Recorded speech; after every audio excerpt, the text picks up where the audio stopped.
안녕하세요, 두들락서입니다.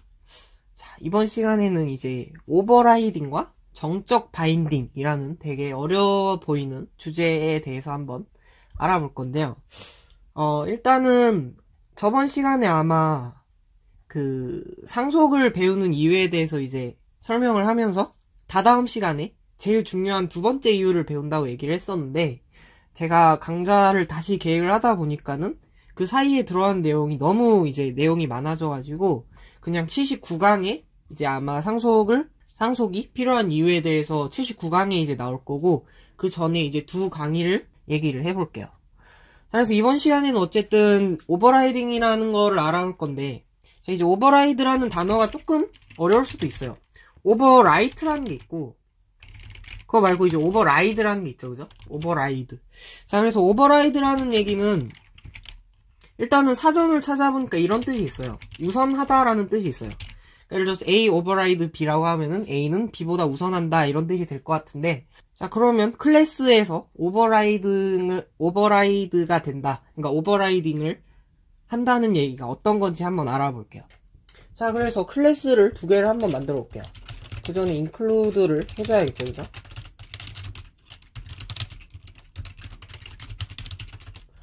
그 다음에 클래스하고 저번처럼 베이스 요런 부모 클래스를 하나를 만들어 보고, int a는 10 요런 식으로 한번 적어 볼게요. 자, 지금 C 언어 같은 경우에 이제 그냥 클래스 멤버 말고 밖에서 int a는 10 이렇게 적는 건 가능했었죠, 그죠? 자, 그런데 지금 클래스 멤버 안에서 이렇게 적으면 이게 정확히 어떻게 작동하나요? 라고 물어보실 수가 있어요. 자, 이게 어떻게 작동하냐면 이게 그거랑 똑같다고 생각을 하시면 돼요. 어떤 생성자 안에 그냥 a를 10으로 초기화하는 코드가 들어있다고 보시면 돼요. 그러니까 이렇게 적고 이렇게 적든지, 아니면은 생성자 없이 그냥 a는 10 이렇게 적으셔도 상관이 없습니다. 그러니까 생성자가 호출이 될 때 멤버 변수까지 이제 초기화를 시켜주는 코드가 되는 거죠. 자, 이게 생겨난 지가 얼마 되지는 않았어요. 그래서 옛날 C++ 만약에 옛날 C++ 컴파일러를 쓰신다면은 에러가 날 수도 있거든요. 그래서 그런 경우에는 이제 그냥 생성자를 통해서 초기화를 해주시면 될 것 같아요. 자, 그 다음에 밑에 클래스에다가 derived죠, 그죠? derived 하고 베이스에서 상속을 받아 볼게요. 당연히 여기다 public이라고 써야겠죠, 그죠? 자, 그 다음에 public 하시고 여기다 int a는 20 이렇게 한번 적어볼게요. 자, 그러니까 지금 어떤 케이스냐면 부모 클래스에도 a라는 멤버가 있고 derive에도 a라는 멤버가 있는 경우입니다. 자, 그래서 이런 경우에 일단은 에러는 안 났어요, 그죠? 그래서 이제 메인 함수에서 어떤 식으로 출력이 될지를 한번 알아보고 싶겠죠, 그죠? 그래서 베이스 객체를 하나를 만들고 derived 객체를 하나를 만들어요. 자, 그 다음에 cout을 한번 시켜볼게요. 그래서 b.a 라고 한번 적어보고, 그 다음에 제일 궁금한 건 사실 d겠죠, 그죠? derived 클래스에 d라는 오브젝트를 만들었는데 이 d라는 오브젝트 .a를 하게 되면은 여기 있는 a가 나타날지 여기 있는 a가 나타날지 궁금하다, 이런 얘기가 되는 겁니다. 자, 그래서 첫 번째 예제는 요 정도로 한번 적어볼게요. 그래서 실행을 해보시면 실제로 10이랑 b.a 같은 경우에는 20이 출력이 되는 거를 보실 수가 있어요. 그러니까 사실 b.a가 10이 출력되는 건 당연한 거죠. 왜냐하면은 부모 클래스 입장에서는 자식 클래스가 뭐 자기를 상속 받았냐 안 받았냐로 막 a의 어떤 정의가 바뀌거나 하진 않잖아요, 그죠? 그런데 이제 derived 같은 경우에는 조금 웃긴 일이 벌어진 거예요. 일단은 그러니까 a가 두 개라고 뭐 모호합니다 이런 에러가 뜰 수도 있는데 그런 에러도 나지가 않았고, 두 번째는 뭐냐면 d.a라고 적었더니 derived에 있던 a가 출력이 됐다라는 말입니다. 자, 그런데 여기서 이제 주의하실 게 하나가 있어요. 요거는 그림으로 한번 그려볼게요. 굉장히 단순한 구조인데 이제 베이스라는 클래스가 있죠, 그죠? 베이스라는 클래스 안에 a라는 멤버 변수가 있었습니다, 그죠? 자, 그 다음에 얘를 갖다가 상속을 받아오는 derived라는 클래스가 있었어요. 자, 그러면 derived 같은 경우에는 어떤 식으로 되냐면 베이스에 있던 모든 멤버들은 기본적으로 다 상속을 받아야 돼요. 프라이빗이 아닌 다음에는, 그죠? 근데 A 같은 경우에는 퍼블릭이었으니까 베이스에 있던 A도 당연히 상속을 받아왔겠죠, 그죠? 그리고 물론 프라이빗이라고 해도 메모리 상에서는 상속이 됩니다. 우리가 접근은 할 수가 없지만. 아무튼 A를 상속을 받아왔어요. 그러니까 베이스에 있던 A가 상속이 돼서 D로 들어옵니다. 자, 그러면 여기 있는 A도 있죠, 그죠? 여기 있는 고유의 A도 또 만들어지는 거야. 자, 그럼 이름이 이렇게 모호해지는 경우가 발생하는데 이런 경우에는 사실은 에러가 나지는 않아요. 대신에 어떤 일이 벌어지냐면 D.A라고 호출을 하게 되면은 D에 상속을 받아온 A가 아니고 고유의 A가 호출이 되는 거죠. 자, 그러면은 제가 지금 베이스에 있던 A도 상속을 받아왔다고 했는데 얘는 접근이 불가능한가요? 라고 질문을 하실 수가 있어요. 그런데 얘도 접근이 가능합니다. 그럼 어떻게 접근이 가능하나요? 라고 하시면 생각보다 굉장히 단순해요. 시아웃 다음에다가 명시적으로 어느 클래스의 것인지를 적어주면 돼요. 무슨 말이냐면 D. 하시고 네임스페이스 표시 있잖아요. 이렇게 적는 거, 그죠? 땡땡하고 A. 자, 이렇게 적게 되면 이게 무슨 뜻이 되냐면 D의 멤버라는 뜻이죠. D.이라는 건, 그죠? 그런데 D에 있는 멤버이긴 한데 어느 클래스에 속해 있는 멤버냐면 베이스에 속해 있는 멤버 A를 호출을 해라 라는 얘기가 되는 겁니다.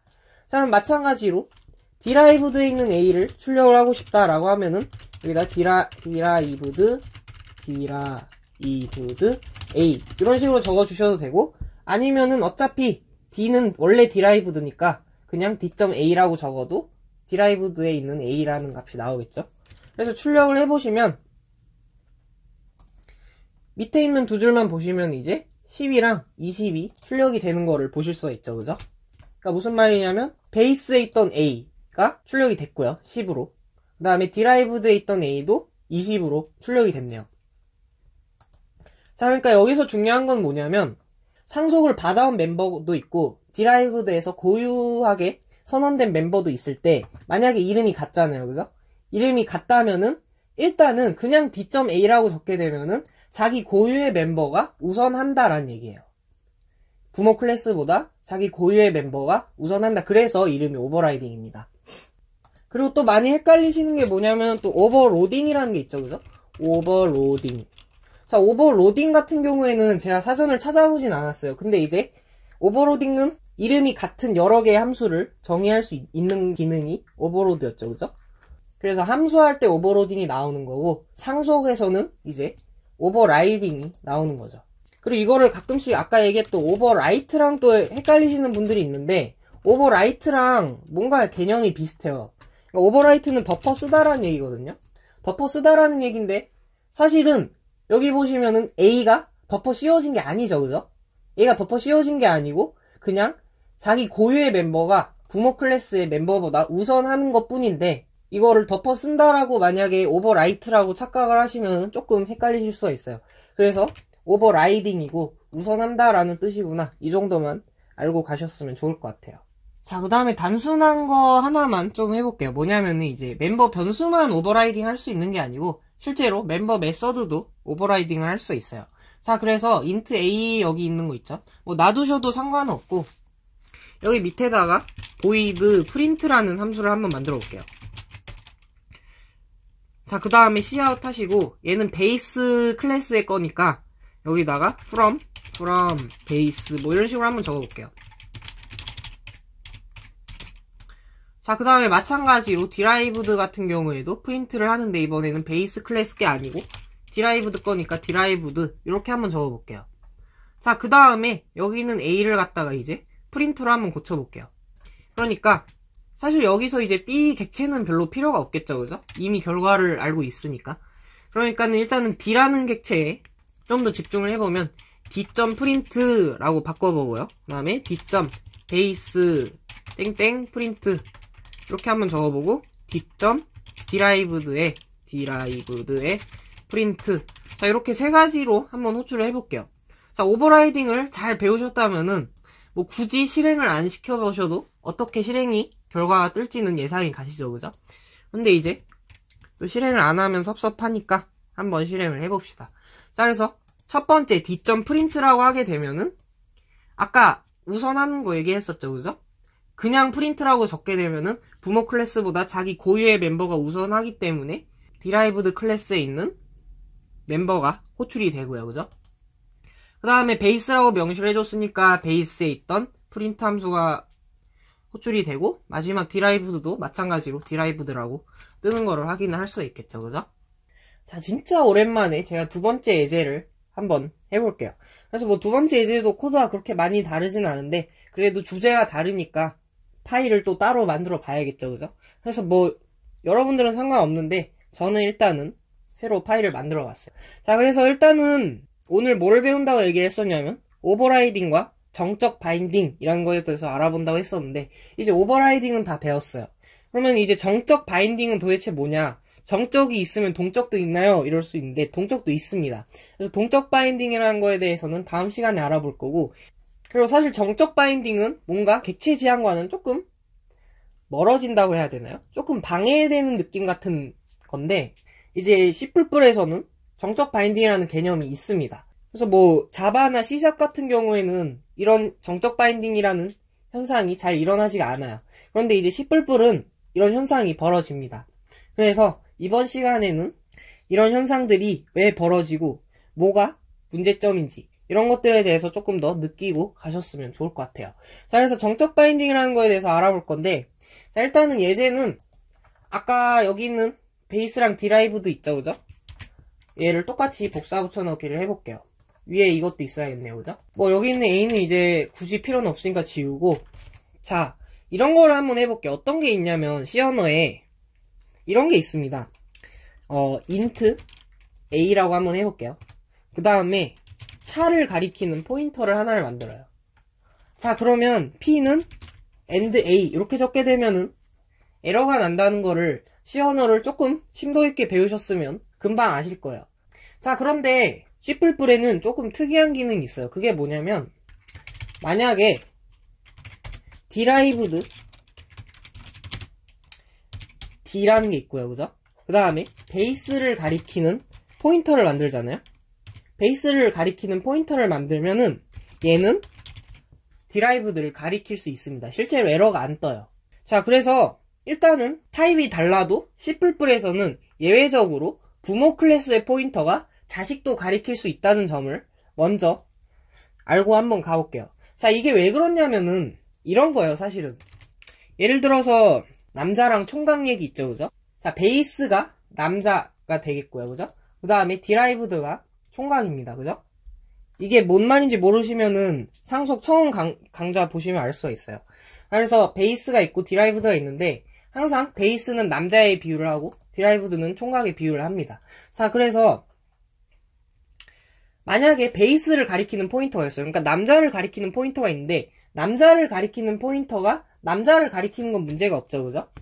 그러니까 베이스, 뭐 예를 들어서 베이스 B라는 객체가 있고, 뭐 이걸 P라고 하면은 얘가 B를 가리키는 건 전혀 문제가 없죠. 남자를 가리키는 포인터가 남자를 가리키고 있으니까.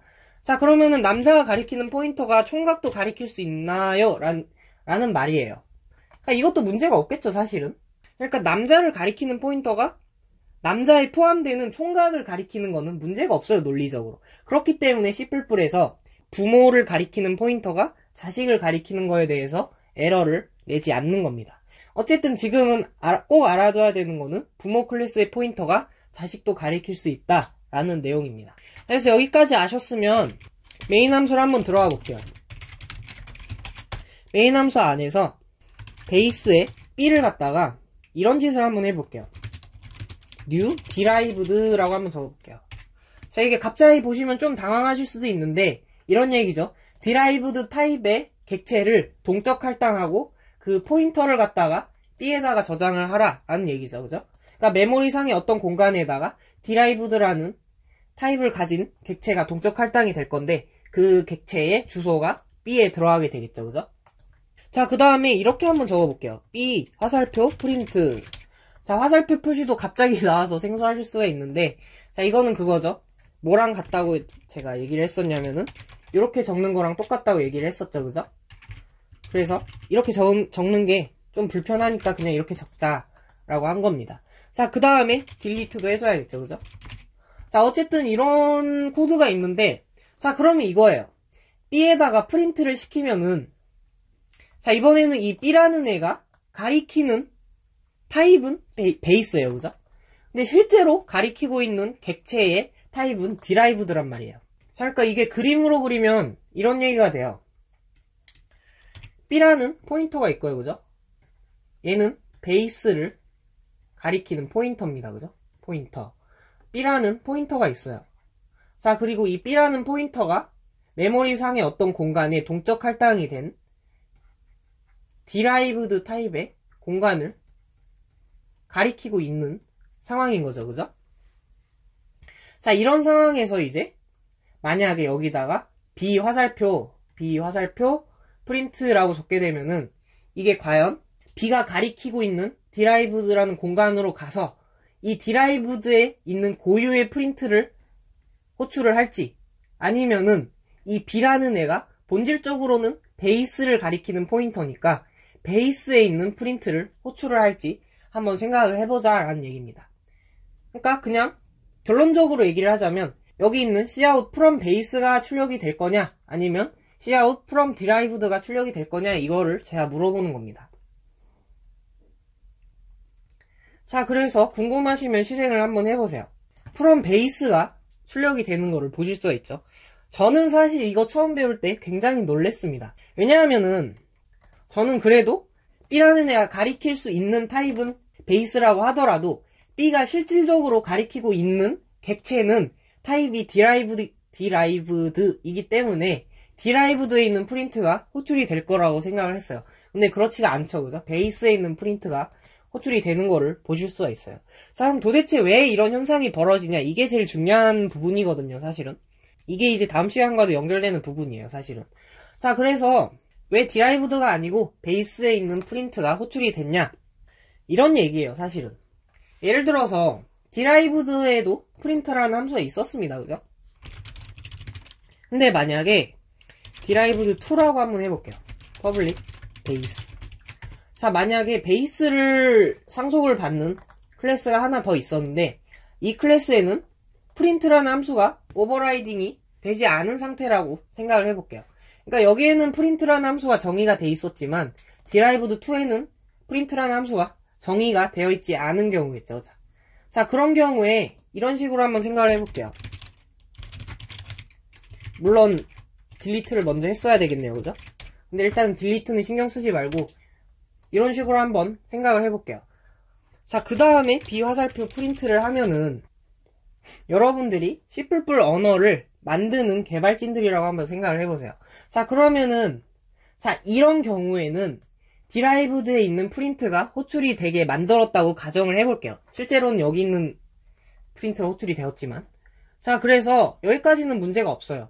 그런데 B는 new derived2라고 이제 했잖아요, 그죠? 자, 그러면은 이제 derived2에는 프린트라는 함수가 없죠, 그죠? 자, 그러면 이런 경우에는 프린트라는 함수가 없으니까 에러를 뿜어낼 수도 있고, 아니면 없으니까 그냥 여기 있는 프린트를 호출을 하게 만들 수도 있는데, 이렇게 만들게 되면은 조금 일관성이 없는 거죠. 자, 그리고 굉장히 컴파일러 입장에서는 힘들어요. 왜냐하면 자, 지금 이런 식으로 저희가 코드를 다 보고 있어서 B가 가리키고 있는 게 어떤 건지를 잘 알 수가 있잖아요, 그죠? 그런데 이런 것들이 엄청나게 격리되어 있는 상태라고 한번 생각을 해볼게요. 그러니까 이 B 화살표 프린트만 보고는 이 B가 지금 현재 디라이브드를 가리키고 있는지 디라이브드 2를 가리키고 있는지 모르는 상태라고 생각을 해보세요.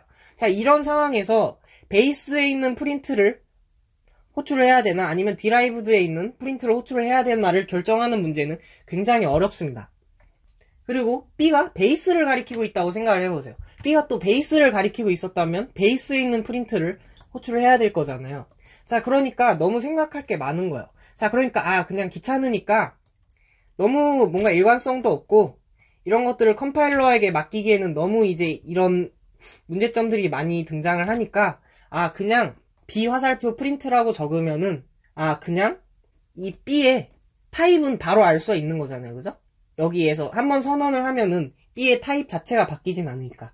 그래서 B의 타입이 베이스를 가리키는 포인터니까 그냥 베이스에 있는 프린트를 호출을 하자 이렇게 정한 거예요.